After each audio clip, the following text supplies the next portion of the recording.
Dan barang siapa yang Allah sesatkan, tidak ada yang dapat memberinya hidayah. Asyhadu an la ilaha illallah wahdahu la syarikalah wa asyhadu anna Muhammadan abduhu wa rasuluh. Amma ba'd. Jamaah kajian Kutaib, yang pada kali ini kita sedang membahas sifat wudu Nabi sallallahu alaihi wasallam, rahimani wa rahimakumullah. Kemarin alhamdulillah di pembahasan Kutaib ini kita sudah sampai halaman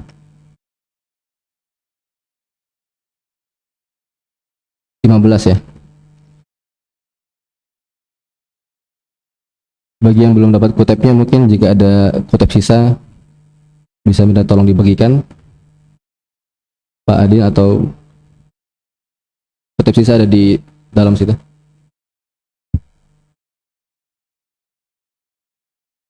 Ada yang dapat kutip ya? Bapak udah dapat kutip? Belum.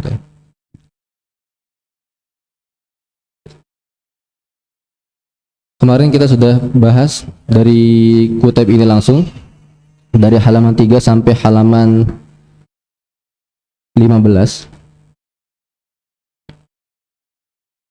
Dan coba kita murajaah sebentar sebelum kita lanjutkan pembahasan kita. Karena kebetulan juga mungkin ada beberapa yang belum hadir pada kajian sebelumnya. Nah, wudu, apa pengertian dari wudu? Apa maksud dari wudu?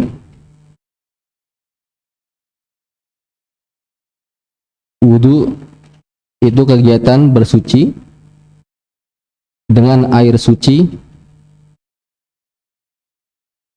dengan membasuh anggota badan tertentu dengan tata cara yang dijelaskan dan disyariatkan oleh Allah Ta'ala.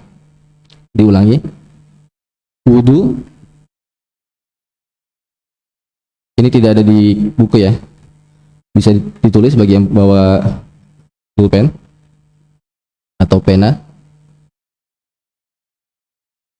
karena kata Imam Syafi'i rahimahullah, qaidul ilma bil kitabah, ikatlah ilmu dengan tulisan. Nah, wudu adalah kegiatan bersuci. Jadi wudu itu adalah sebuah kegiatan yang tujuannya untuk bersuci. Jadi ini mencakup dengan niat untuk bersuci. Kemudian dengan apa tadi? Air yang suci. Dengan cara apa? Membasuh anggota badan tertentu dan tata cara yang sudah dijelaskan dan disyariatkan Allah Ta'ala.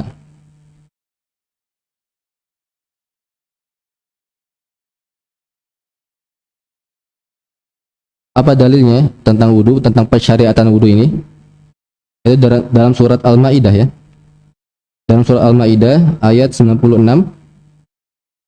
Ya ayyuhalladzina amanu, wahai orang-orang yang beriman, idza qumtum ila sholati faghsilu, jika kalian hendak pergi salat, maka cucilah wujuhakum wa aydiyakum ilal marafiq, wajah-wajah kalian dan tangan-tangan kalian sampai lengan.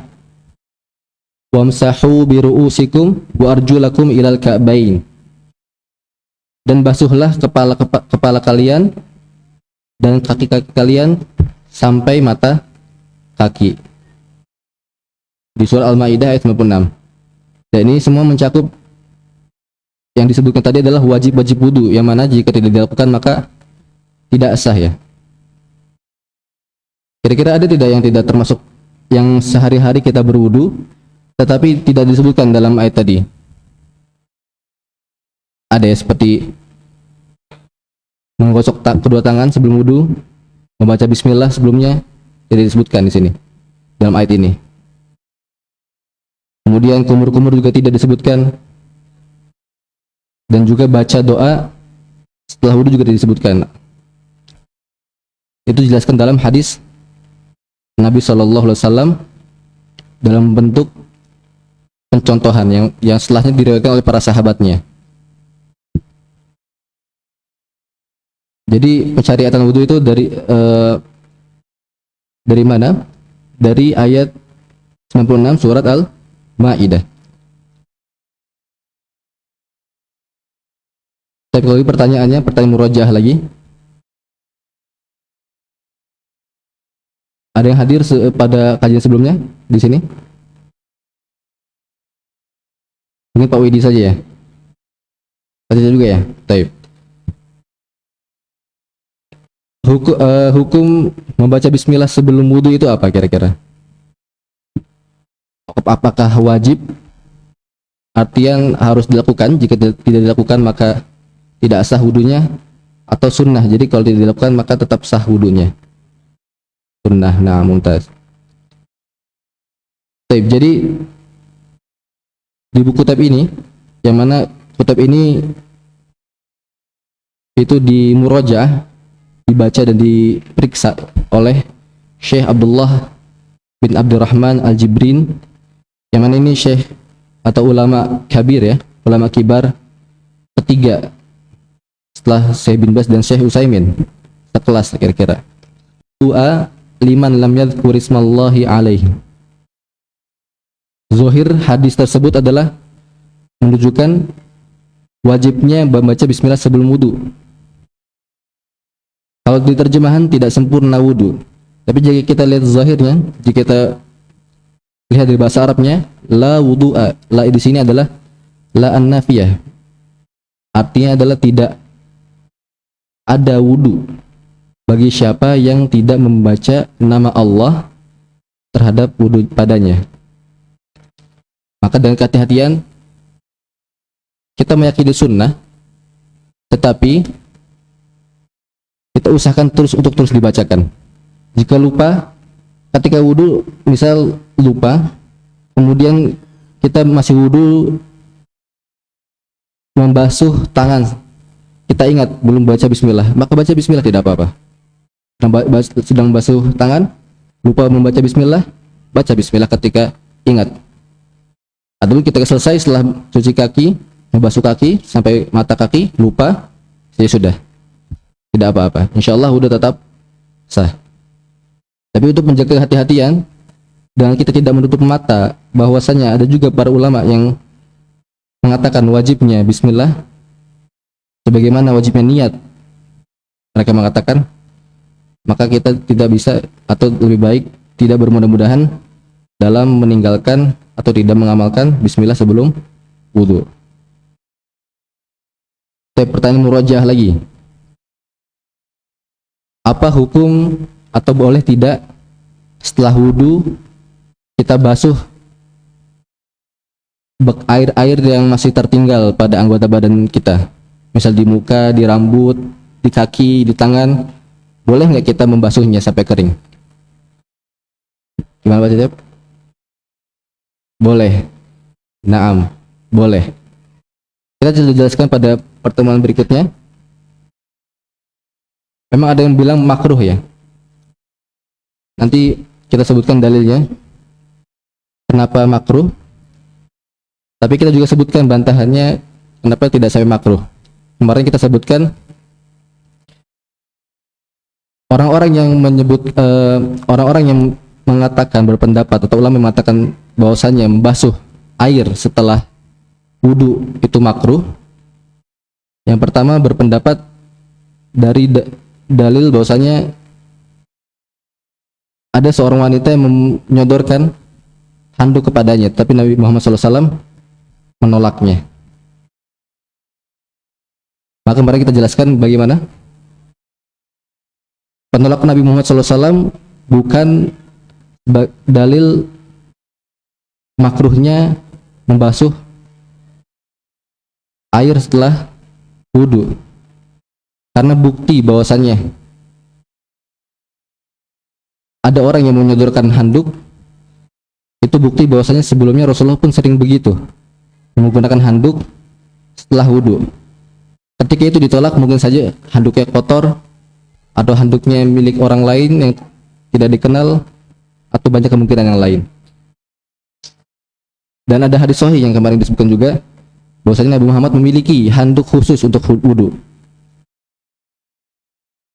Dan ada juga yang mengatakan makruh karena mengurangi keutamaan, yang mana di keutamaan yang akan kita bahas nanti, dosa yang keluar tatkala wudu itu sampai tetes terakhir dari air yang terkena anggota wudu. Mungkin pernah dengar ya dalilnya. Tapi kalau kita pikirkan lagi, ketika kita sudah selesai wudu, kita tutup kerannya selesai wudu, maka sudah tidak ada air lagi.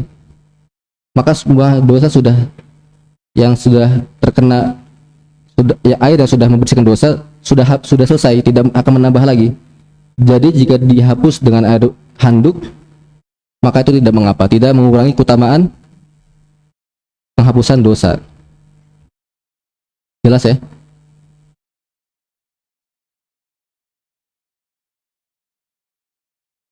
Nah, kemudian pertanyaan terakhir murojaah.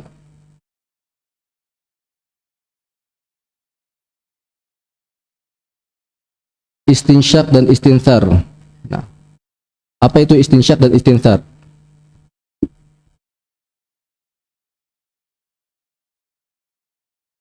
Nah, menghirup air ke dalam hidung, istinsyak, istinsar mengeluarkannya, mengeluarkan air dari hidung. Nah, dan ini termasuk yang luput atau banyak luput ya di sebagian wudu kaum muslimin. Nah, mudah-mudahan kita terus mengamalkannya, walaupun sunnah, tetapi alangkah baiknya kita terus amalkan, dan akan kita tak ketahui keutamaan apabila kita menyempurnakan wudu kita. Baik, sebelum kita lanjutkan, mungkin ada pertanyaan terkait pertemuan sebelumnya.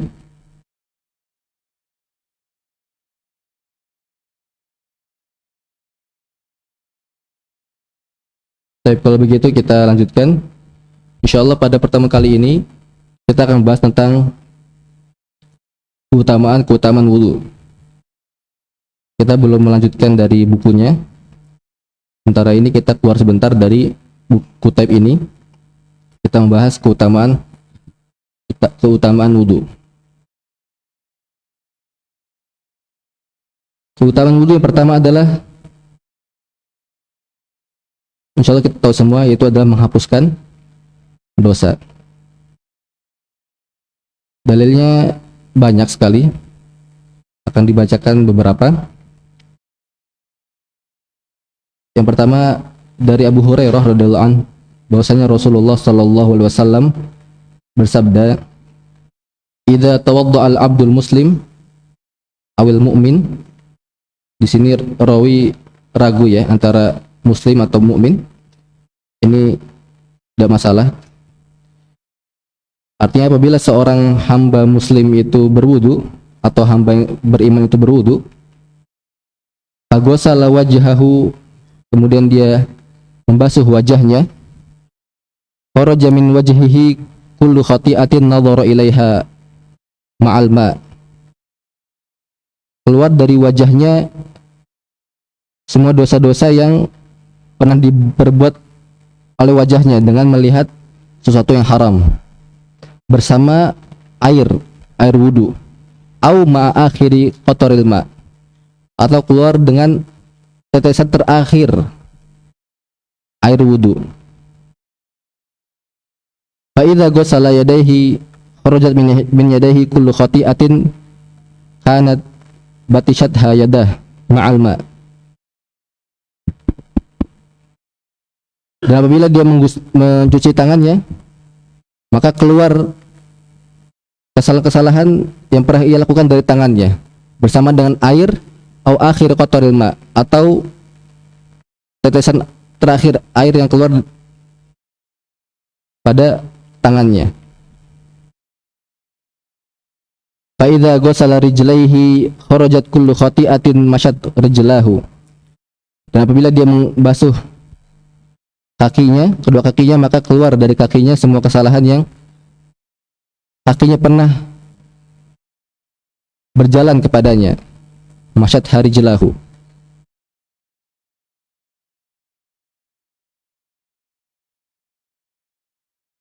Jadi tatkala kita berwudu, maka keluar kesalahan-kesalahan yang pernah dilakukan oleh anggota badan tersebut. Mata, wajah tadi disebutkan nazar ilaiha. Mata di sana ada wajah, di sana ada mata, disebutkan nazar ilaiha.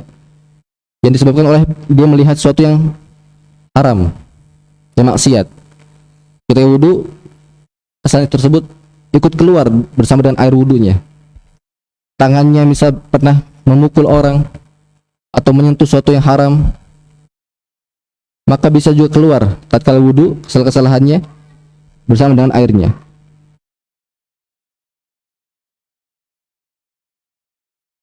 Dan kemudian keutamaan kedua, bahwasanya wudu itu adalah tanda bahwa kita adalah umat Nabi Muhammad SAW. Hadisnya adalah dari Abu Hurairah radhiyallahu anhu, bahwasanya Rasulullah SAW ketika itu mendatangi kuburan dan beliau bersabda,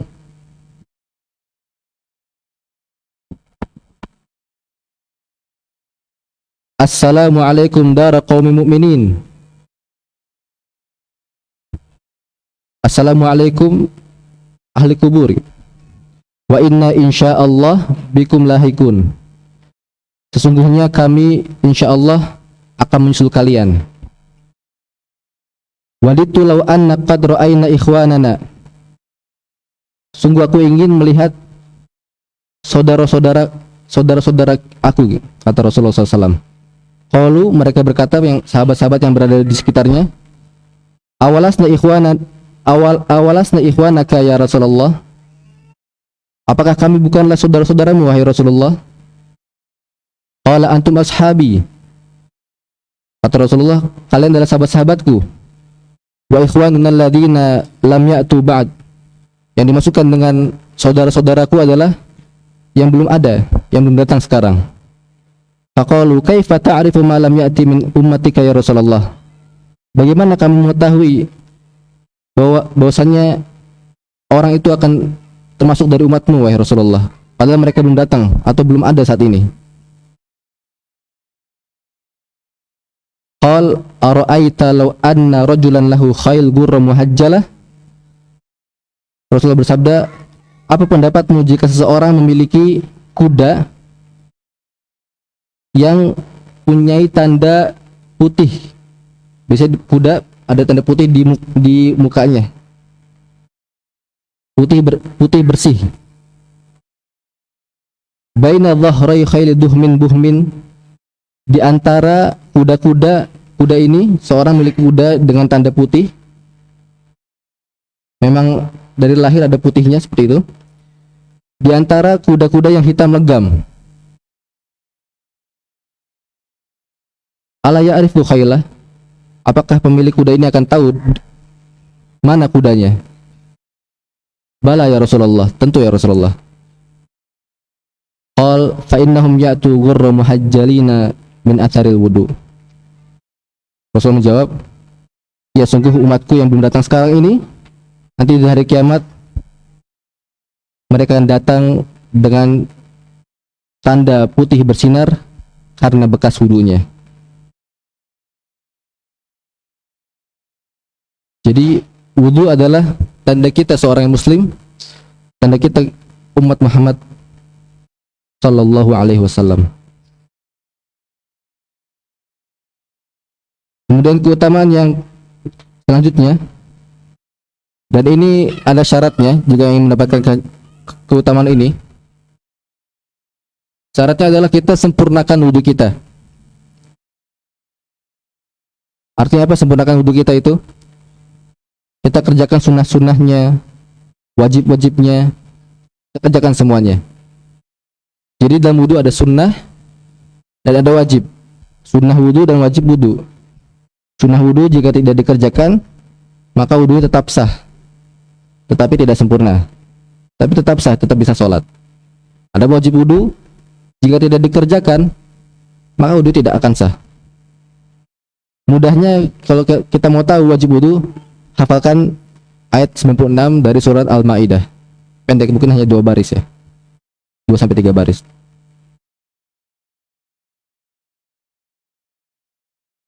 Nah, jadi jika kita menyempurnakan wudu, kita kerjakan semua sunnahnya, tidak peduli itu sunnah, tidak peduli itu wajib, kita kerjakan semuanya, maka insya Allah ada keutamaan tambahan yang sangat kita perlukan ya. Hadis yang pertama adalah dari Utsman radhiyallahu an, dari Utsman radhiyallahu an, beliau berkata, qala Rasulullah sallallahu alaihi wasallam, Rasulullah sallallahu alaihi wasallam bersabda, man tawaddaa fa ahsanal wudu'a kharajat khotayahu min jasadihi hatta takhruja min tahti adfarih. Barang siapa yang berwudu dan ia perbagus wudunya, kharajat khotayahu, maka keluarlah kesalahan-kesalahannya dari jasadnya, min jasadihi, dari tubuhnya, jasadnya, hatta takhruja min tahti adfarih, sampai keluar dari kulit bawah kukunya. Kita tahu kalau kita wudu pasti nggak kena kulit bawah kuku, betul? Karena kehalangan oleh kuku. Dan tadi disebutkan dalam hadis sebelumnya, ketika wudu kesalahan keluar bersama dengan anggota tubuhnya. Tapi ini kharajat min jasadihi, keluar dari seluruh tubuhnya, hatta sampai kulit di bawah kukunya, yang mana kita nggak akan sentuh nih kulit bawah kuku kita, kecuali kalau copot ya, baru bisa kesentuh. Tapi ini sampai ke situ, kesalahan-kesalahan itu keluar, artinya betul-betul total. Ini maksudnya apa? Maksudnya kalau kita pahami secara metafora atau perumpamaan, Allah keluarkan kesalahan-kesalahan kita dari seluruh tubuh kita. Karena disebutkan bagian yang paling tidak mungkin, sebutkan bagian paling kita tidak mungkin sentuh, yang zahirnya. Rambut semua, telinga masih bisa kita sentuh, kecuali bawah, kulit bawah kuku kita. Maka ini subhanallah, dari hikmah Rasulullah SAW ya, tatkala menjelaskan, yaitu jawamiul kalim, kalimatnya padat tetapi kaya maknanya, dalam sekali maknanya.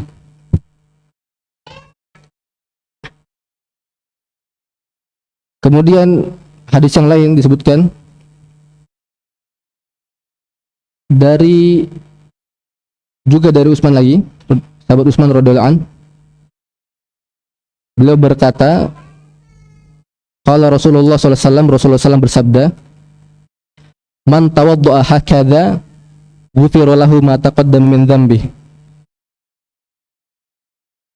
Barang siapa yang berwudu seperti ini maksudnya ketika itu Rasulullah mencontohkan wudunya yang sempurna, yang sunnahnya dikerjakan, wajibnya juga tentu dikerjakan. Man tawaddaa hakadha, barang siapa yang berwudu seperti ini, ghufira lahu ma taqaddama min dzambi, akan diampuni apa yang dosa-dosanya, apa yang telah dikerjakan sebelumnya. Wa kanat salatuhu wa masyuhu ila masjid nafilatun, dan salatnya dia dan juga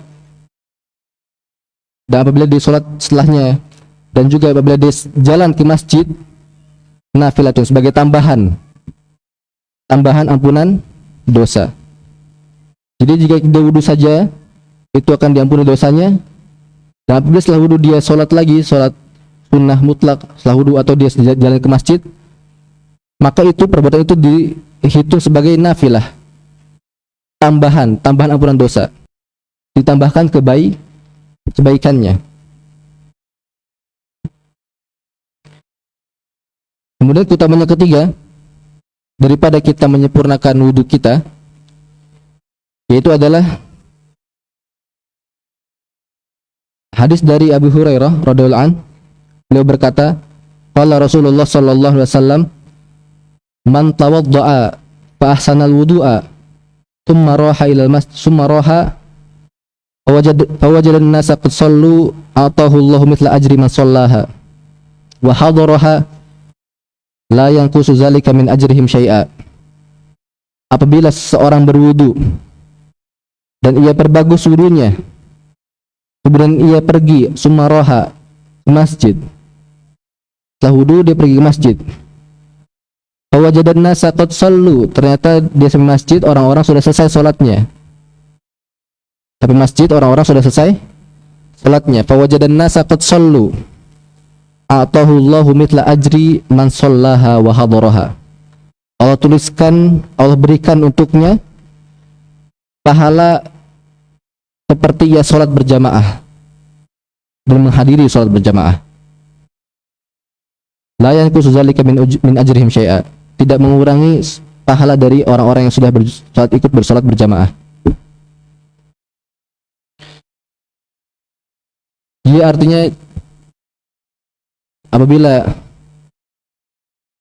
kita ada ketika sudah azan tapi kita masih ada uzur yang harus diselesaikan, misal ada buang hajat atau harus menemui tamu atau sedang ada hal yang menjadi uzur kita, kemudian setelah itu kita wudu dengan baik, dengan sempurna, kemudian kita pergi ke masjid, ternyata orang-orang sudah sholat, sudah selesai sholatnya, maka kita ditulis sebagai orang yang ikut berjamaah. Subhanallah. Dan ini maksudnya bukan berarti, hadis ini bukan berarti kita santai-santai ya. Yang penting kita wudunya sempurna, ketinggalan juga bakal sama aja pahalanya.